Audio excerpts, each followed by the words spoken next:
اب میں گزارش کروں گا جناب محترم جنید مکاتی صاحب سے کو یہاں تشریف لائیں۔ جنید مکاتی صاحب کی 3 دفعہ کی چیئرمین شپ ہو یا خود میرا جماعت اسلامی کے ساتھ تعلق ہو، اس میں سعید صاحب کی فیملی اور 4 الامرا اور برادر خالد سعید صاحب کے ہی ربط کی وجہ سے میں جماعت اسلامی کے کارواں میں شامل ہوا۔ اعوذ باللہ من الشیطان الرجیم، بسم اللہ الرحمن الرحیم۔ سمجھ نہیں آتا کہاں سے شروع کروں کہاں ختم کروں، لیکن یہ کہ ہم چھوٹے سے اسکول میں ہوا کرتے تھے اور جمعیت میں ہوتے تھے، تو اکثر سعید صاحب کے ساتھ الطاف شکور بھائی اور ہم بلال مسجد میں نماز پڑھتے تھے اور نجم مسجد میں، اور باقاعدہ مطلب سعید صاحب اجتماعی نماز کی طرح سے اپنے گھر سے وہاں پر آتے تھے۔ اور جب میں پہلی بار منتخب ہوا یو سی کا چیئرمین بنا، تو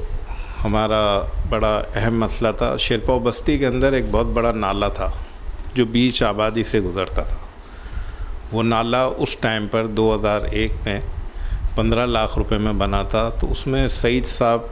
کا بڑا کنٹریبیوشن بھی تھا، اور انہوں نے اپنا ٹھیکیدار دیا تھا، اپنا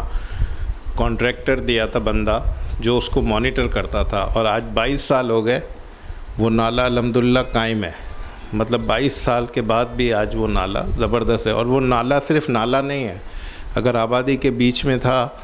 تو آپ سوچیں کہ کتنے بچے اس میں گر کر ابھی تک مر چکے ہوتے، جس نالے کی انہوں نے چھت بھی بنوائی، سب کچھ کیا۔ دوسرا، سعید صاحب نے نا مطلب پریکٹیکل ایک عملی انسان تھے نا، زبان سے تو آدمی بہت کچھ کہتا ہے، لیکن انہوں نے اپنا مال، اپنی اولاد، اپنا گھر، اپنا کاروبار، اپنا سب کچھ اللہ کے دین کے لیے وقف کر دیا تھا پریکٹیکلی۔ صرف کہنا تو زبانی طور پر آدمی کہتا ہے، لیکن اپنی اولاد بھی اللہ کی راہ میں دے دینا، اپنے گھر کو بھی دے دینا، اپنی کاروبار کو بھی تج دینا، اور مطلب ہر کام میں مطلب ہم جو کچھ بھی ہم نے ان سے سیکھا ہے، باطل سے ٹکرانا سیکھا ہے، باطل کے سامنے ڈٹ جانا سیکھا ہے، انہی سے سیکھا ہے۔ انہوں نے ہی ہماری تربیت کی ہے، انہوں نے ہی ہمیں حق بولنا سکھایا ہے، انہی کی ہی تربیت کی وجہ سے ہم مطلب الحمدللہ جہاں بھی کھڑے ہوتے ہیں ڈٹ جاتے ہیں۔ تو مطلب بہت ساری چیزیں ہیں۔ سعید صاحب کا مطلب پہلے ظاہر جماعت میں آئے تو اس سے پہلے ان کا خاصا ان کے اوپر کچھ برڈن تھا، لون تھا بینک کا، تو انہوں نے بینک کا لون اتارنے کے لیے بہت قربانیاں دی، مطلب جو پریکٹیکل قربانیاں ہوتی ہیں نا، آسان کہنا بڑا آسان ہوتا ہے۔ ان کے پاس شیراٹ گاڑی ہوتی تھی، ایک نشان گاڑی ہوتی تھی اور پک اپ ہوتی تھی،